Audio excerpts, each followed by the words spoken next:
Welcome to the Breakpoint Show, the podcast dedicated to analyzing the tennis Netflix docuseries Breakpoint, episode by episode. I am Gill Gross with Alex Gruskin, and this is the final episode of Season 2. It is Season 2, Episode 6, Becoming the One. In this case, the one is the American to win the U.S. Open. I think that's the one, Gruskin, fair to say? I think it's the first American to win a major.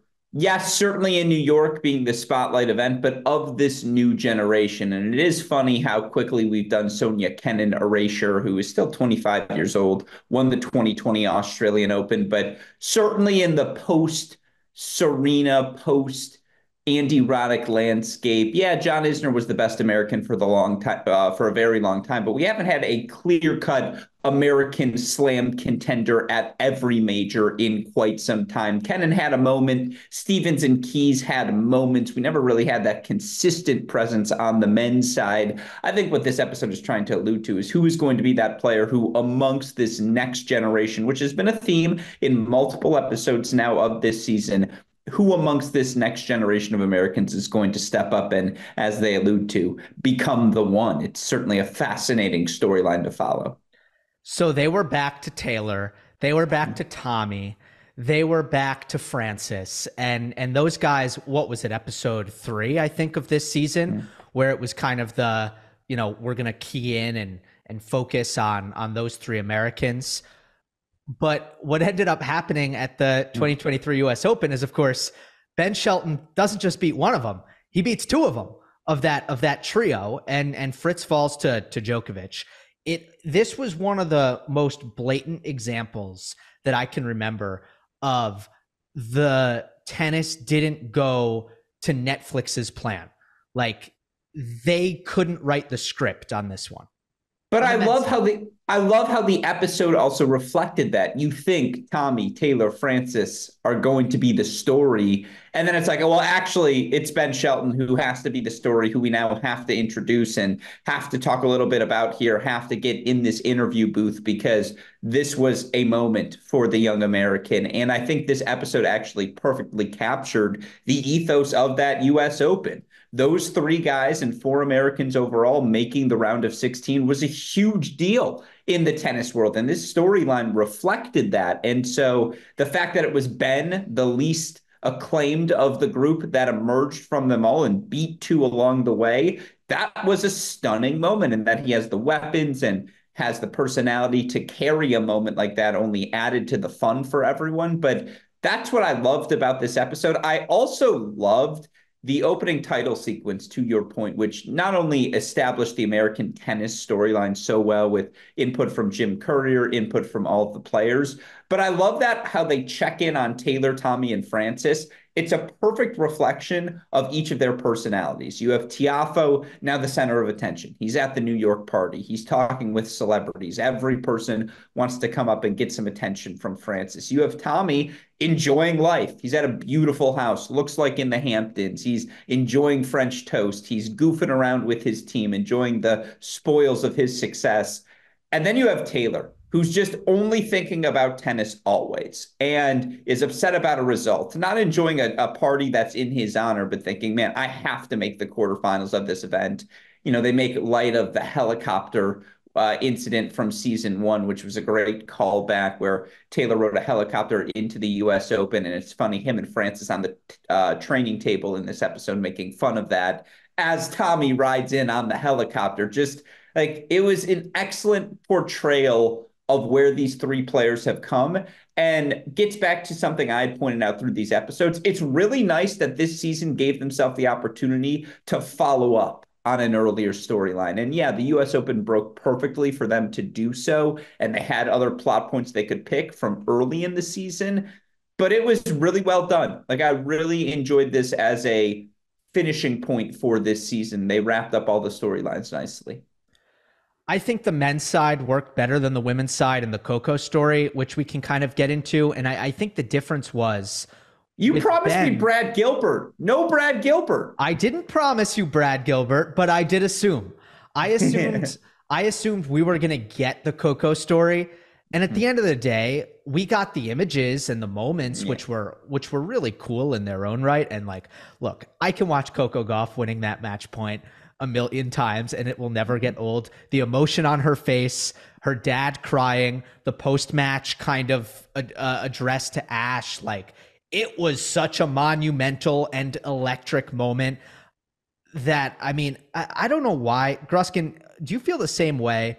Um, like we have, I think, a little bit of journalistic detachment from results. Like we're not watching matches, rooting really hard for players all the time, like a lot of fans are. But in terms of just what hits me emotionally, Goff winning that U.S. Open for some reason, like goes a little bit deeper on the emotions level than kind of any other major winning moment in recent history for me. Absolutely. It's to the episode's point, and this, much like episode 5, it was a little bit superficial, right? And it hurt that Coco wasn't participating. So you got interview clips that people like you and I had heard from before, and you didn't get Yeah. anything new, excuse me, out of this episode. But absolutely, like as I was watching this, I couldn't help myself but think like, man, it would be so nice to have that feeling, to fall to your knees, to look up. And for me, I was thinking, if I could just look at my older brother and be like, dude, can you believe this? And he kind of looks back and he's like, no, man, that is the sensation she got in front of 40,000 people roaring for her on Arthur Ashe. Just what an incredible moment for someone who, again, you can see just emerging into a superstar, whether it's her as a speaker at a WTA 50-year anniversary event, whether it's her joking around with Shelton and Tiafo in the locker room, a really fun scene that kind of shows like, hey, Coco is down to earth. Like she will clown around with you. She can goof around and talk trash with the best of them. And then she has this crowning moment where it kind of all comes together and you just wonder, okay, what's the future going to be like for her? I really hope there's a season 3 of this show. And I know that's something we'll talk about at the end, but it kind of sets up perfectly for like, all right, where does Coco go next? Tune into season 3 to find out. Yeah, the only thing is, I guess we can talk about this now. So the difference, first of all, I'll just lay this out. The difference was, it seems like with Shelton, they realized midway through the tournament, okay, we need to now Yeah. get some cameras on him. Yeah. We need to see if we can get him in this. And I'm sure they went to his. I think the way it works, they go to his agent and they drum up a contract real quick, and they can make they have that flexibility to do things. I'll call it a pivot. Um, Sure. uh, Midway through. Mhm. And for Coco, that didn't happen, but I would imagine golf is such an obvious get, such an obvious ask that it's not as if I don't think it's as if, they opted not to be with Coco and to get the behind the scenes access and the interviews with Coco Goff that may have made it a richer experience following this story. I'm almost positive that ask was made. And obviously, if we talk to the showrunner or something of the sort, we'll ask that question. But are you on the same page with me? I have to think that they didn't want it. 10,000%. Coco Gauff was there to win in New York. She knew the fame that would come afterwards. And it doesn't make sense because Ben is older than Coco, but Ben is way earlier in his professional career than Coco Gauff is right now. This is him capturing a moment in the spotlight. Dare I say, his first real moment in the spotlight, a moment Coco Gauff has had plenty of since she was 14, 15 years old, emerging as a talent in the tennis world. And so couldn't agree with you more. The ask was certainly made. I imagine again, the ask was reinforced as we approach season 3, and perhaps with more planning, it is something Coco Gauff would be more willing to accept and be a part of during the course of a season. But yeah, absolutely. Like they didn't have Goff because it was the reason they didn't have Goff wasn't because they didn't ask. Absolutely, that offer went out. Yeah, and if I were to guess, again, this is very speculative. I bet it wasn't Coco's call also because Coco Yeah. is someone very online. She loves her shows and Well, she has interests outside of tennis. Like my sense based on her Instagram and her TikTok and all that is that she would absolutely embrace and love being a part of the Netflix show. But I wonder if people around her said, we don't want that. Uh, other like yes, And I don't think that she wasn't a part of that decision. Just I want to make that clear. Now, just to in case any listener thinks you're inferring otherwise, I'm Yeah. sure Coco said, "I'm not interested in this," and they probably like, you don't want to rush this. Like you're Coco Gauff, you want this planned out. You want to be able to Instagram and incorporate it into your life and be comfortable doing so, not rush it in what could be the biggest opportunity of your career. And she probably said, "Hey, that's good logic. We'll wait till next season." Sure. She is a great personality. Oh, Like, fantastic. just a sense of humor that you're right. We did get to see it a little bit backstage where the cameras were in the training room.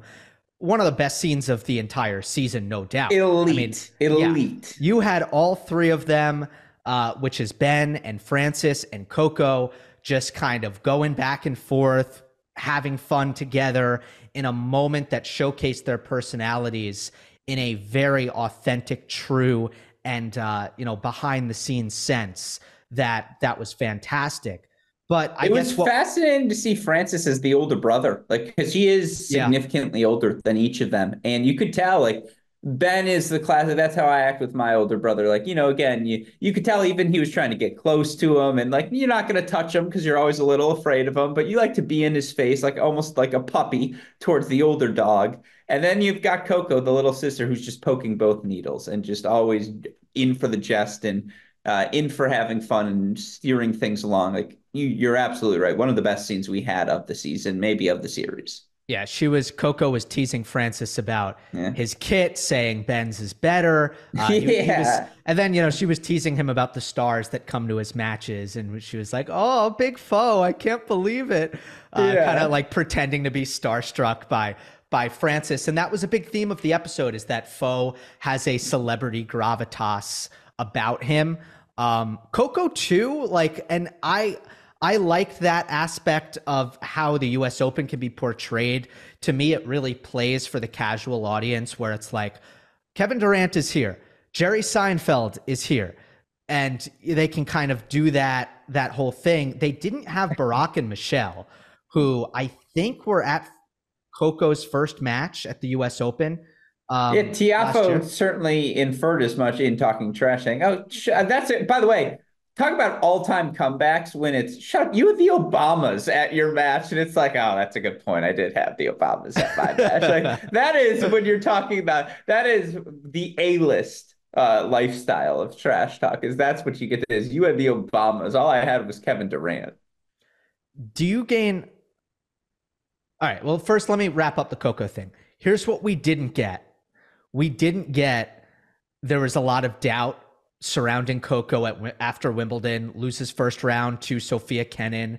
The fixation, the hyperfixation on her forehand reached kind of a feverish pitch.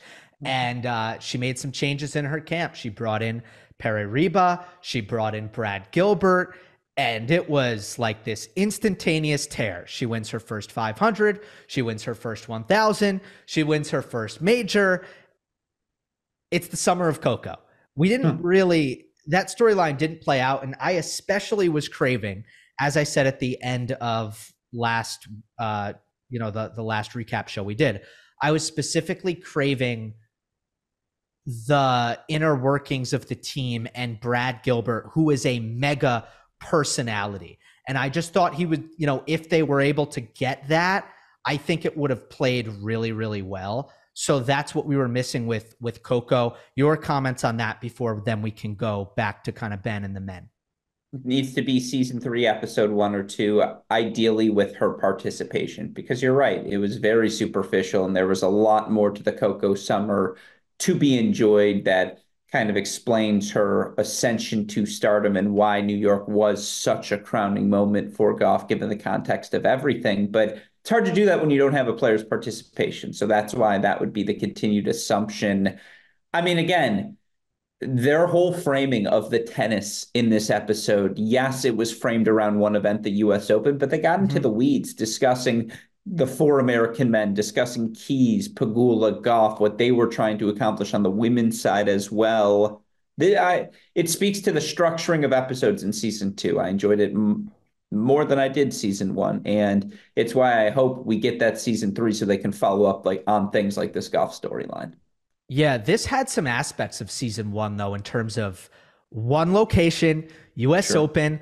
trying to get a little bit of a bird's eye view, addressing kind of each and every round in its own way, which was kind of that was not the norm throughout this season. But in this case, it was, yeah, like we're going to paint the story of how a tennis tournament works, which is like, you know, uh, the players win in the quarters and then they lose in the semis and then they go home and here's what happens on Yeah. the other side.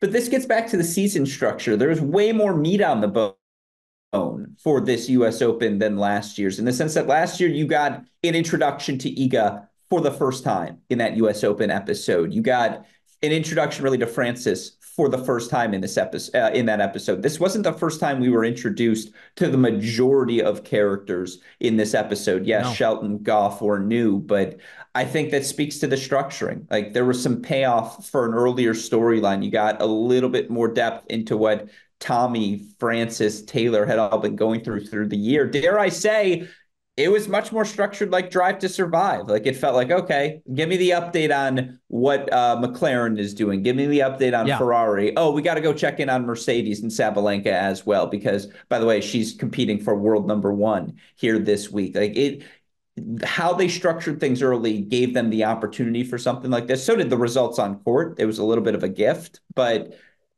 that speaks to why I 100%. keep emphasizing. I really hope there's a season three and they keep things in this direction because I like the direction they're going. Yeah, I mean, they got to go back to Sabalenka without the Yeah. "Hi, I'm Marina Sabalenka." It's like, no, we already know that. We've established that, and we can kind of, yeah, we get some insight on what happened throughout the year. Where I do think that she said some things that stuck with me from like a tennis analysis standpoint. I mean, she said at Roland Garros that she lost focus because she was thinking of becoming world number one. It's always mental. Yeah, and then it is always mental, but for again, sometimes it works. And for Yeah, sure. Sabalenka, it kind of works, right? She said, I mean, in that US Open final after winning the first set, man, the level just went so steeply downhill. And she said, to Netflix, I started paying too much attention to the crowd and the way Goff was moving.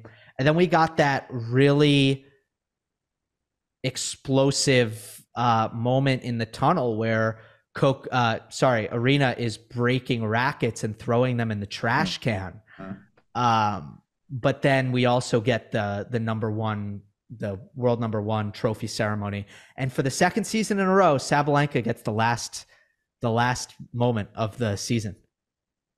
Well, she's a superstar in every episode and every She's so moment good. that they show So her. good. And oh, even with the cameraman when she's like, "Oh, you're here," again, I don't love it, but whatever, fuck you. Like Yeah. that's just great. That's great television. She's down to have fun with everything she's being asked. She's also down to be extraordinarily candid to talk about how, we get a lot of the negative side of why the mental strength is so important within tennis. And we finally get a look at the positive side. Arena Sabalenka saying, look, I want a slam to start this year. Like it made me believe that I belong. And it has helped me throughout the course of this year play world number one-esque tennis. And now I want to accomplish this next thing. And now I have to get over this next hurdle. And it speaks to the difficulties of life in an individual sport. You think you have this crowning moment in Melbourne, but now it's okay. What can you do next? Because if you don't do it next, you're going to fall right back down the rankings. And you're right to see Sabalenka, even more broadly, the contrast between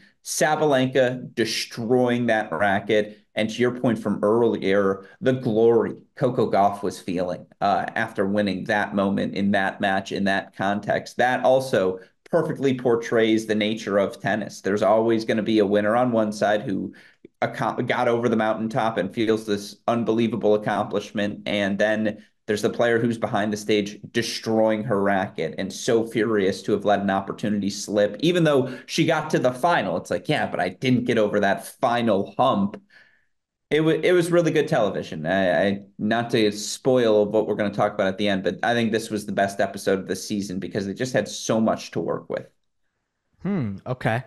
Um, so let's end on by bringing it back to Ben and the men. I mean, Yeah. the Tiafo Shelton match I was at, and it was my favorite match of the U.S. Open. Humble brag. Not because the quality was like amazing, or is the best match I've ever seen. There was an electricity to that occasion. Arthur Ashe Night Session quarterfinal, two Americans. It was really, really special. Did you gain any insight from Netflix's kind of take on this match that you didn't have when you watched it at home?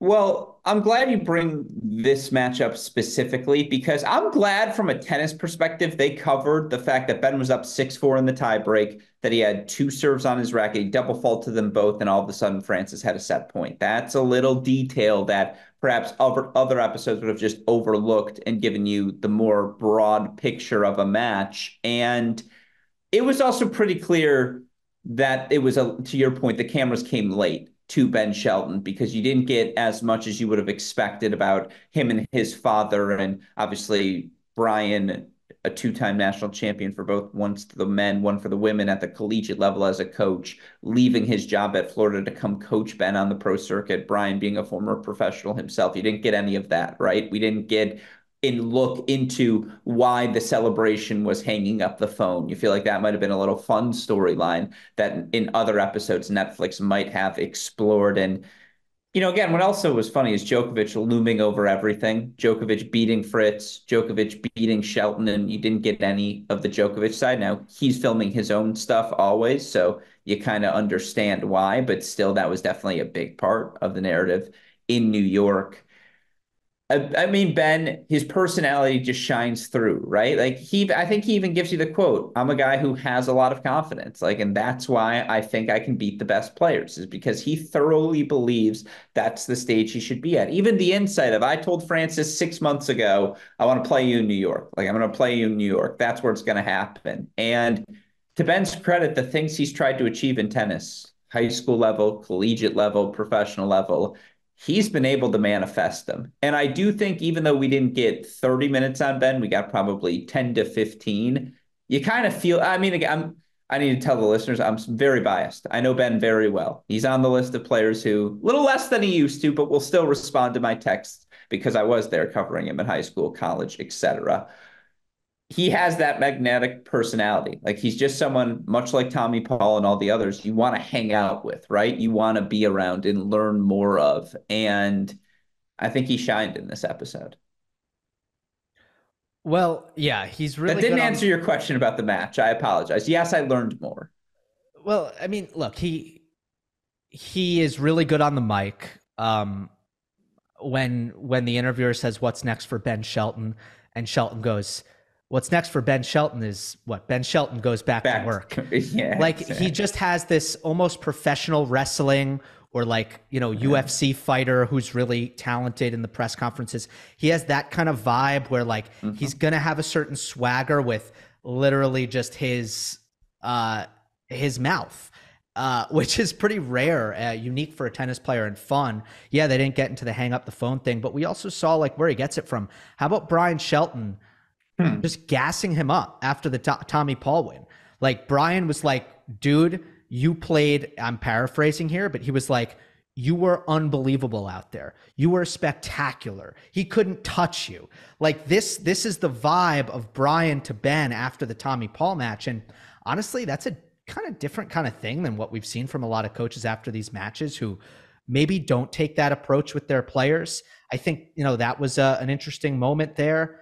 But also, Shelton talked about, how he loves to be the underdog, trying to take down the big dog. I love the thing about him being like telling Foe that I want you in Ash all year. He was saying that. And yeah, like, he totally stole Tiafoe's thunder in the energy department and the swagger department, which is really what was so that that's what was so vexing and impactful when it came to watching that match was Francis Tiafoe, who has a great, main character energy. It was just stolen away, and it was all on Ben's side of the court. He was bringing all of the juice in that match, and yeah, it did capture that pretty well.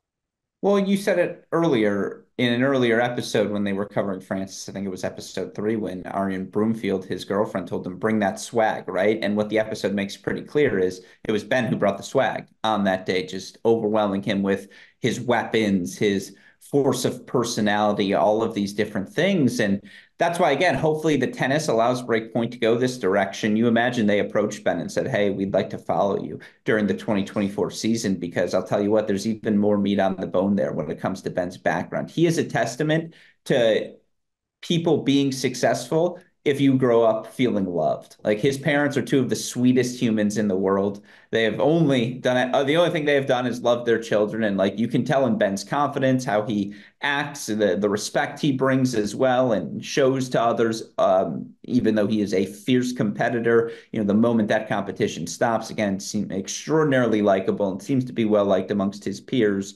All this is to say, there is more meat there on the bone. That would be a great storyline as you approach to season 3. And I really just love their, in a general, approach to telling the story of American tennis throughout the course of 2023. Now, obviously, I'm biased as I grew up a fan of American men and women, having grown up and live in the States, but they gave you context beyond just, hey, here are some Americans doing well at a few events. It was, no, here's what they're chasing. Here's the progressions that have been throughout the course of their career. And that's why Francis losing in the quarterfinal 5 years ago, 3 years ago, even, that would have been a tremendous result for Francis. It's just not the standard for him anymore after what he accomplished in 2022 and what he's trying to accomplish moving forward. Same thing for Tommy. Like round of 16 at the US Open, even 1 year earlier, Tommy would have been celebrating, maybe gone off and partied, enjoyed a few beers. Instead, he leaves demoralized. Like he said, I think the quote he gave was, this year was a disappointment. And it's like, you just called the best season of your career a disappointment? Really? Like, given everything you accomplished? And obviously, you use some hyperbole for television, but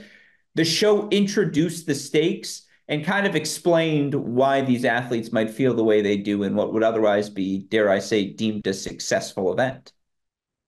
Yeah. Well, we debated that on a podcast earlier this year about Tiafoe's season. I agree with Francis. I think that it did feel disappointing in a lot of moments, such as and I know we're not gonna rekindle the debate. You made some very good points, but obviously I'm going to take this opportunity to bring that up and say, see, Francis agrees. Fair enough. Okay, so we It's talked also about worth noting Ben was ecstatic because it speaks to how early he is in his career. This is a yeah. new standard for him being set. To see that contrast, see someone like Goff contrasted with Sabalenka, as I alluded to earlier. She lost in a slam final. You don't get to many of those for most people in your career, and she's destroying a racket. Well done. Good. Well done by the Breakpoint team in displaying that contrast. Well, yeah, true. Ben wasn't like, crap, I lost in the semis. I lost my To chance. Novak, Yeah, yeah. yeah. So it is interesting to see different expectations and different reactions to losses at different stages. So let's go to some wrap up stuff for season number 2. And we'll start with best episode. For me, it was episode 1. I thought that was the strongest because I think Arena Sabalenka was the strongest character in this season. And I think to kind of go through the Australian Open winning journey with her and the impactful moments that brought and the behind the scenes moment that brought, to me was the most rewarding of them all. Sabalenka was my favorite character probably throughout, but you know how much I detested the Netflix curse bit they were doing in episode 1, or at least the negative aspect of it. I certainly enjoyed Sabalenka's response to it, but I just think episode 6 provided closure to a storyline from the season in a way that no other episode was able to do. And look, again, they were early episodes in a season. Episode 6, or a final episode of any season, is supposed to provide that closure, but it really did. Like you got the follow up on, dare I say, the most compelling characters of the season. Certainly, season 3, episode 3 would be in the mix for me, with how we got to explore the Americans, their continued development, their relationship going back in time. I think episode 2 with Holger Rune was very revealing in a way about Holger that maybe we just haven't had access to in the past. But I'm going to go 6 because you got a little Sabalenka, you got the Americans, you got closure in a way that no other episode in maybe this entire season has series has provided. I meant to respond to the American thing. Netflix knows what they're doing. Sure. So they understand that the US market, I'm sure, look, they have their data scientists. They understand which markets are most important and what they need to prioritize. I imagine there will be some international viewers of Breakpoint that are like, all right, look, Tommy is really not my focus here. I don't need Taylor Fritz. I think Francis is a little different because he is a bit of a transcendent personality. But I think I just want to acknowledge that I think there might be some pushback Mhm. in the among international viewers of like, we don't need the American focus so much. I would just say to that, Netflix knows what they're doing, and they're gonna serve the largest audience that they can possibly serve. You're absolutely right. I also think last year's results made it appropriate for there to be an American centric storyline in season 2. If that's not the case in 2024, I couldn't agree with you more. Go a different direction because there are a lot of other storylines I am sure that will emerge. Yeah, I mean it probably will though, because Yeah. there's such a numbers play with the Americans right now. I mean, Yeah. we could turn around. There's gonna be 5 in the top 20, and that's completely feasible. So For sure. I think there could be 20 top 100 American women at the end of the year. Like that's yeah. how deep that group is. But I will be upset with season 3 if the results don't dictate that and they choose make that choice again. All right, next season wrap up question: did it get better from season one? You've been very consistent throughout the season, saying that you're enjoying yourself more this season. So could you kind of summarize why? I will rewatch season 2. I won't rewatch season 1. I just think the storytelling is more compelling. I think you get not just players who are talking about their background and these dramatic scenic shots and again interactions with family members, which at times I love, and we got plenty of that in season 2. But I also want to know what's going on in the tennis court. What is this player chasing? What are they aspiring to do? How does it fit into the broader narrative of what's actually going on in the tennis world? And I think they just accomplished that in a far more cohesive way in season 2. And again, this gets back to it wasn't event centric, it was storyline centric. It was the rising stars, Alcaraz and Rune. It was players chasing while the window's still open before the young crop gets better. And Pagula in soccer, you had the Americans, obviously, even the Zverev comeback story, reprehensible character, but you understand how that fit in the broader narrative of what they're trying to talk about the season. The structure was better. I guess that's what it really comes down to. What did you think? Well, I thought they went in the right direction for the same reason. It was we're gonna actually be mindful of developing storylines around certain characters instead of we're gonna go to an event, choose a couple characters and see how they do in the event and build the Sure. story around that. And as a result, I think the big difference between season one and season two was there were less duds in season two. And I don't mean duds in terms of full episodes. I even mean I could be talking about a stretch of 8 minutes where it's like this 8 minutes didn't get us anywhere, do anything, wasn't compelling. Like there was less fat. And I think the reason for that is there wasn't as much like, okay, we're just gonna do Badosa Jabeur Madrid Yeah. and let's just do Madrid.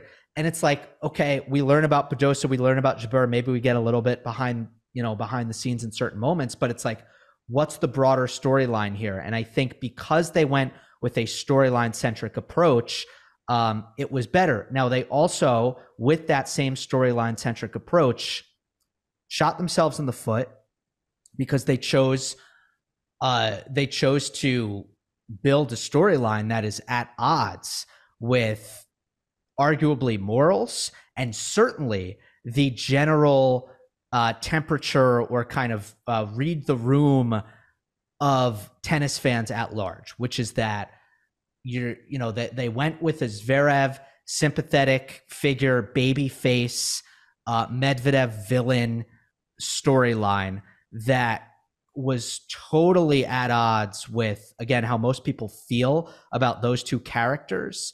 And it also came across as a PR fluff piece that um, that kind of put away or shoved aside a very serious matter in regards to the very player that episode was clearly trying to prop up and showcase in a positive manner. And I think that was a massive stain and shadow over this season that was entirely avoidable, which kind of has to come into this question of, was season 2 better than season 1? I think there were much less lows when it comes to, is this compelling? And then there was also this massive mistake. Yeah, very well said.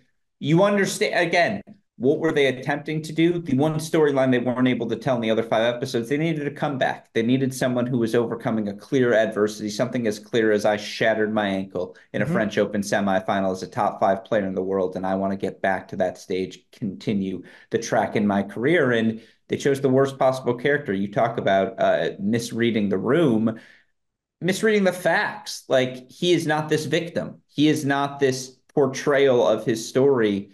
Like, that is not only not the public perception, that's just not the reality that we live in. And that was certainly the biggest warping of perception, and absolutely left a massive stain in the minds of tennis fans, the audience they need to reach more than anyone else. And that's why, as we transition to our biggest wish list towards season 3, one of my wishes is for tennis fans, don't give up. Like, hope that the break point, because I think, again, there was clear progress from seasons 1 to 2. They have something to build off of now, characters they can hopefully turn back to.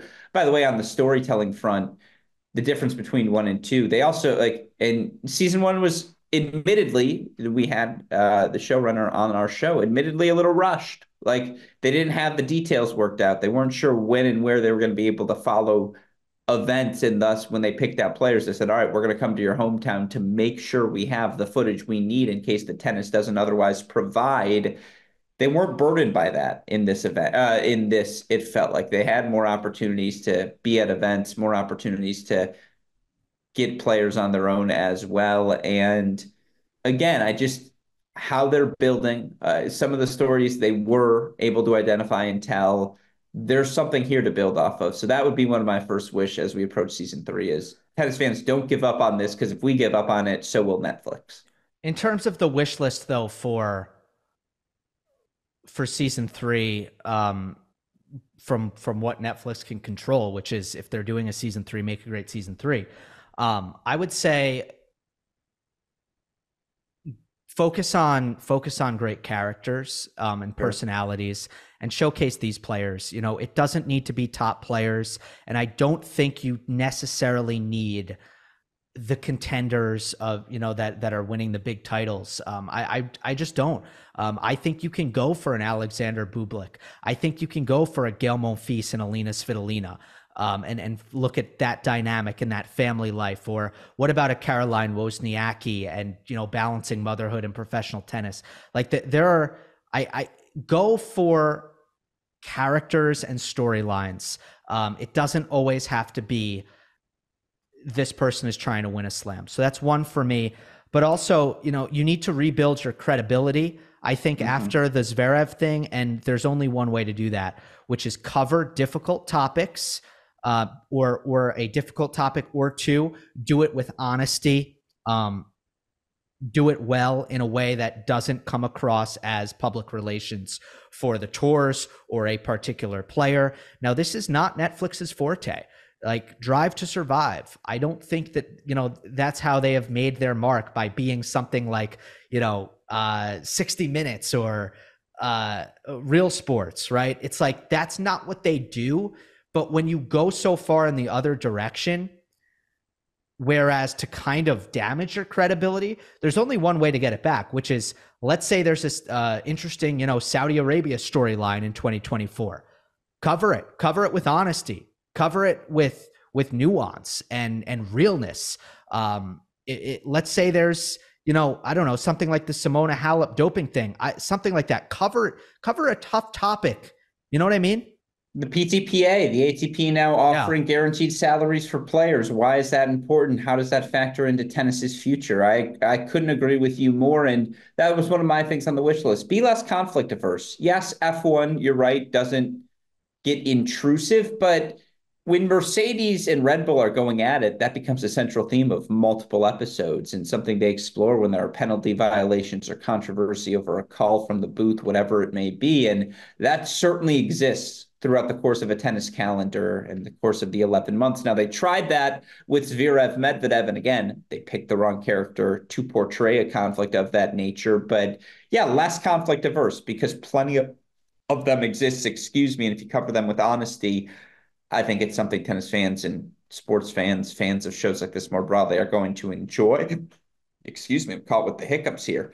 I would also incorporate maybe 2 more episodes per season, just so that you can have more follow-ups the way we did in season 6. And maybe it's not 2 more episodes, maybe it's 1 more episode, because what else happened for Pagula and Sakari? Or maybe to your point, there's another version of them at a lower level. Someone like an Arthur Fee comes to mind. Someone like a Jung Chin Wen, 2 more young stars who had these magnificent results to end their seasons and are now potential breakthrough stars in Personalities, 2024. though. Like, this is what I would Chin Wen's say. been out in It photo doesn't- sheets. No, that doesn't tell me anything. I'm not saying she's not a good personality.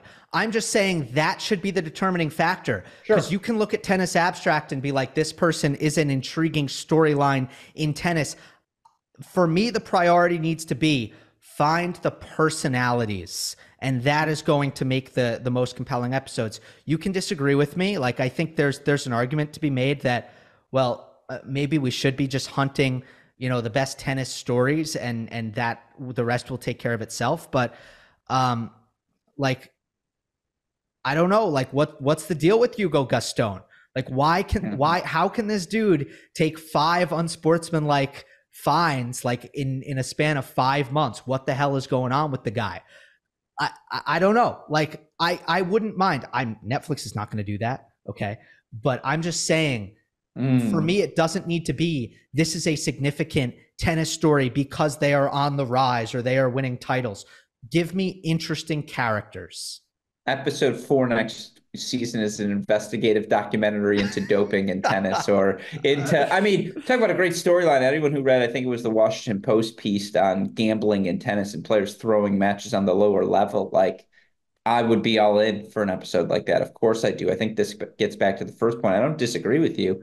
I agree. Like, less conflict averse, chase that narrative, because those things are there in tennis to be enjoyed beyond just what's happening at the top of the game. And in order to recreate the success of season 2, yeah, you're going to need some compelling storylines to follow, but you're absolutely right.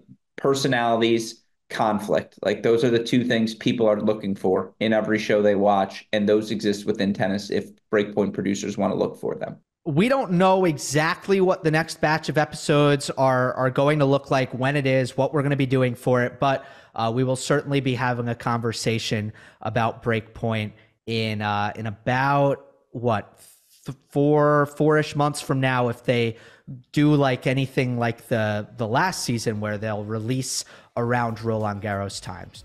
So looking forward to that, Gruskin. Been a pleasure talking through every episode with you to start season 2. This has been season 2, episode 6, Becoming the One, on the Breakpoint Recap Show, Gill Gross YouTube, Cracked Rackets Podcast Network.